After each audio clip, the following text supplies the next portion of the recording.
Leyland ಗಾಡಿ ಹತ್ತಿ ಬಂತೊಂದು ಕಲಾಕೃತಿ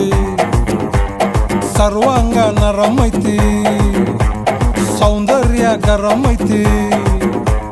ಹೈ ಕ್ಲಾಸು ಹಂಸ ನಡಿಗಿ ಹಲ್ಲಂಡೆ ವಂಶ ಬೆಡಗಿ ಸುತ್ತಳತಿ ಮೊಸರು ಗಡಿಗಿ ಸವಿನಂತಿ ಕೇಳ ಹುಡುಗಿ ಸೊಂಟ ಸುಮುಖ ಯಾಕ ಬಿಡುತ್ತಿ ಶೇಕಿ ಪುಷ್ಪವತಿ